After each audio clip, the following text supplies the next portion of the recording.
Hi everyone, first of all good morning. तो कैसे हैं आप लोग? मैं आशा करती हूँ आप लोग स्वस्थ होंगे और आप अपनी परीक्षा पर ध्यान दे रहे होंगे। तो सुबह उठने पर मुझे ज्ञात हुआ कि आज हो रही है बारिश, तो मैं 2024 की फर्स्ट बारिश देखने के लिए यहाँ आ गई थी ऊपर छत पर। और आज है 1 फेब और आज से ही मुझे लाइब्रेरी ज्वाइन करनी है, बट अभी तो बारिश हो रही है। देखते हैं ये बारिश कब तक होती है, क्योंकि मुझे ना 2 किलोमीटर जाना है लगभग बाइक से, वो भी। तो ऐसे तो मैं भीग जाऊंगी। और जब बारिश होती है ना तो जो स्मेल आती है ना मिट्टी की, वो स्मेल मुझे बहुत ज़्यादा पसंद है, क्योंकि बारिश के मौसम में हर तरफ हरा हरा सा मौसम होता है और भी ज़्यादा सुहावना लगता है। बहुत अच्छा फील होता है बारिश के मौसम में।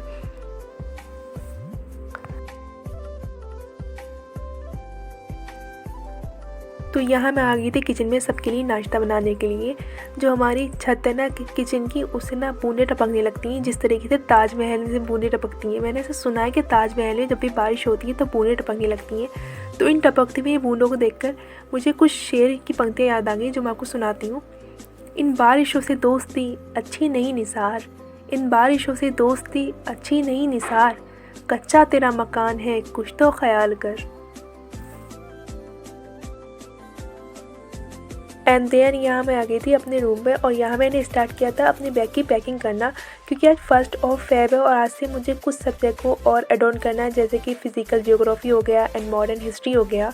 इकोनॉमिक एंड पॉलिटी तो मेरी चल ही रही है साथ साथ। और यहाँ मैंने विक्स को भी रख लिया था, क्योंकि मेरी पढ़ते टाइम आदत है, मैं विक्स की स्मेल को सूंघती रहती हूँ।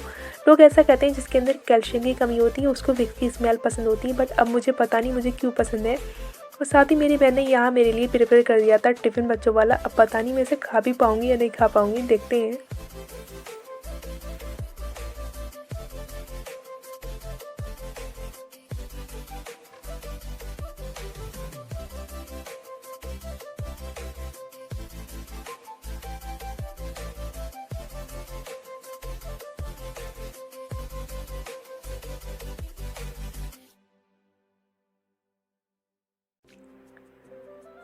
तो यहाँ अचानक से मैं प्रकट हो जाती हूँ लाइब्रेरी में। अरे अरे फ्रेंड्स, ऐसा नहीं है, मैं लाइब्रेरी आ गई थी, बट मैंने वीडियो शूट नहीं किया था, बिकॉज़ बहुत ज़्यादा तेज़ वाली बारिश हो रही थी।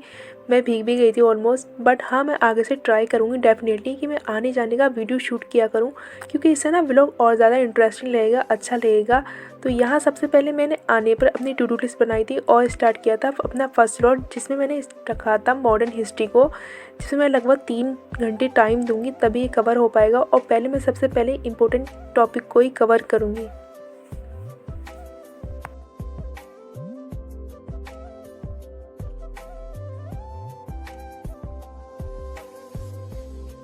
एंड देन अचानक से मुझे पता चला कि मेरे साथ एक दुर्घटना घटी। वो दुर्घटना दरअसल ये थी कि मैं अपनी पानी की बोतल जल्दी जल्दी में घर भूल गई थी। तो मैं यहाँ पानी की बोतल लेने के लिए आई थी बाहर। एंड फ्रेंड्स, यहाँ ना इतनी प्यारी प्यारी सी स्वीट स्वीट सी मिठाइयाँ रखी थी, जिसे देखकर मेरा दिल हुआ कि मैं उठाऊँ और भाग लगा दूँ। खैर ये बहुत गंदी बात होती है।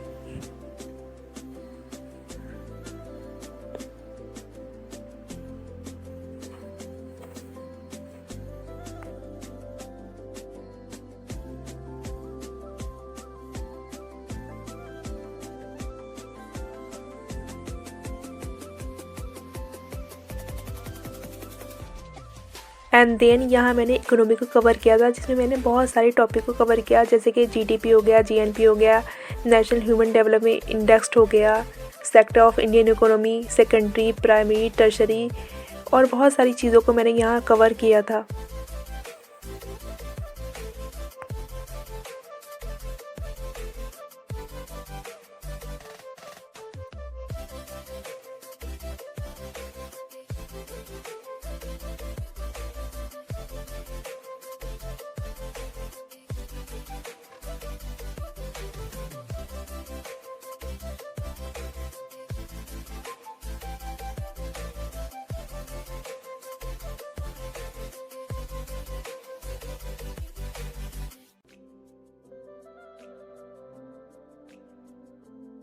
ज्योग्राफी करने के बाद मैंने स्टार्ट की थी ज्योग्राफी की क्लास लेना मैपिंग के लिए सुदर्शन गुर्जर सर की। आप तो जानते ही सुदर्शन गुर्जर सर कितना अच्छा पढ़ाते हैं। और आज सर ने टॉपिक कवर कराए थे trans Himalaya, middle Himalaya, lesser Himalaya, Shivalik range और बहुत सारी टॉपिक। क्योंकि हर बार यूपीएससी बहुत सारी टॉपिक मैप से रिलेटेड लेकर आती है। यूपीएससी का one of the most favourite topic है मैप, और हम 1 या 2 नंबर से कॉम्प्रोमाइज़ तो नहीं कर सकते ना।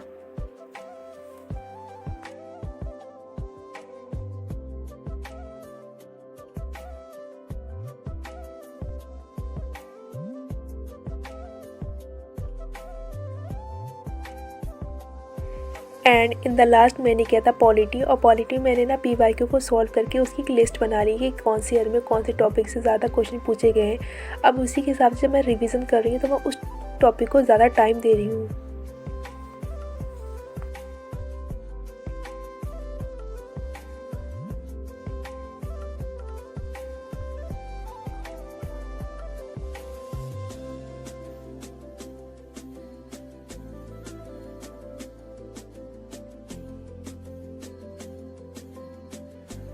तो लगभग 9 घंटे लाइब्रेरी में बिताने के बाद मैं रवाना हो गई थी अपने घर के लिए, क्योंकि मैं सुबह 9 बजे आ गई थी और अब टाइम हो रहा था लगभग 6 बजने वाले थे। वैसे दिन तो काफ़ी अच्छा बीता था लाइब्रेरी में, बिल्कुल एकदम शांति वाला माहौल था, किसी से कोई बातचीत नहीं। क्योंकि घर पे तो मैं ब्रेक लेती रहती, मैं ना अगर मैं 1 घंटा पढ़ लेती हूँ तो मैं उठ जाती हूँ थोड़ा सा, 1 घंटा अगर बैठ गई। बट यहाँ किसी से ना कोई बातचीत ना कोई, यहाँ तो आपको बिल्कुल पढ़ना ही होता है ना, ना किसी से बात करना। तो खैर दिन तो काफ़ी अच्छा बीता था, बट मेरी इतनी आदत नहीं है बैठने की, तो मेरा सर बहुत ज़्यादा हेडेक होने लगा था।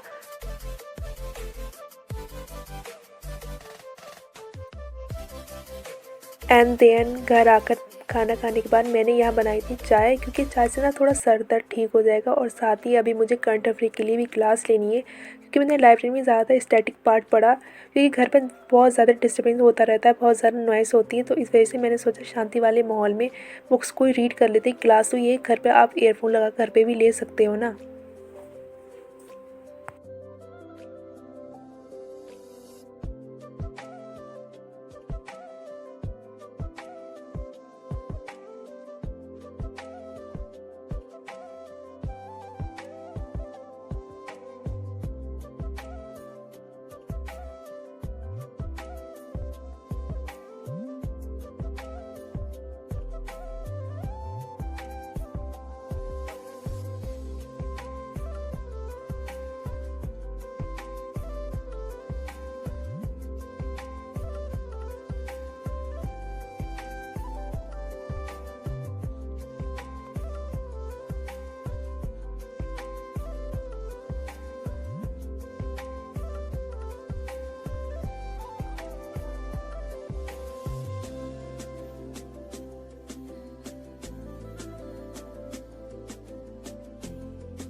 एंड देन यहाँ मैंने स्टार्ट किया था करंट अफेयर के लिए क्लास लेना, जिसमें आज सर ने टॉपिक करवाए थे surrogacy regulation act 2021 and dynamic wireless charging technology, जिसमें सर ने बताया था कि अब ऐसी बसेस आने वाली हैं जो ना वायरलेस, जो इलेक्ट्रिसिटी से बाहर कंट्रीज में चलती हैं, वैसी वाली बस आने वाली हैं। बट अब देखो 2030 तक इसका रखा गया है कि 2030 तक ऐसा हो जाएगा हमारे इंडिया में।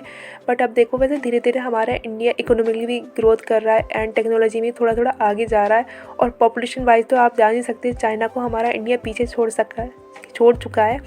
और ख़ास करके हमारा उत्तर प्रदेश सबसे आगे रहता है पॉपुलेशन वाइज।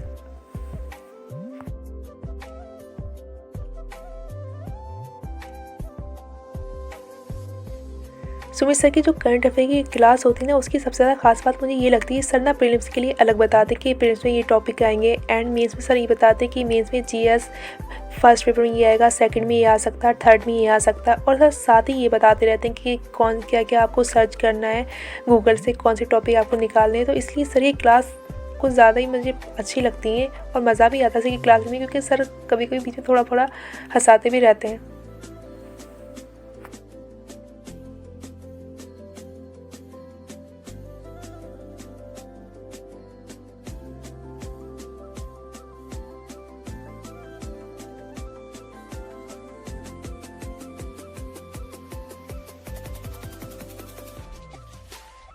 एंड डिनर करने के बाद यहाँ मैंने स्टार्ट किया था सीसेट को करना, जिसमें मैं आज पीवाईक्यू को सॉल्व करूँगी।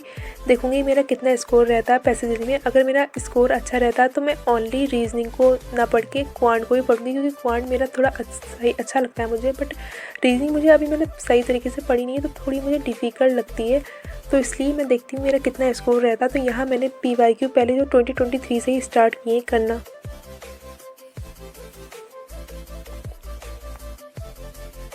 तो ये अराउंड 25 पैसेज आते हैं हर बार सीसेट में, तो इसलिए अगर हम अपनी इंग्लिश स्ट्रॉन्ग कर लेते हैं, फिर क्वांट को पढ़ लेते हैं, तो आराम से हम जो 33% तो हमें चाहिए होता है ना, तो हम आराम से क्रैक कर सकते हैं। लेकिन हमें लगातार देने 1 घंटे, 1 या 2 घंटे तो हम लगातार रोज़ के दें तभी हो पाएगा, क्योंकि सीसेट का जो लेवल है ना, लेवल अपर होता जा रहा है। हर बार कुछ ना कुछ नया देखने को मिलता है सीसेट में, तो इसलिए बिल्कुल भी हम किसी भी चीज़ से कॉम्प्रोमाइज़ नहीं कर सकते ना।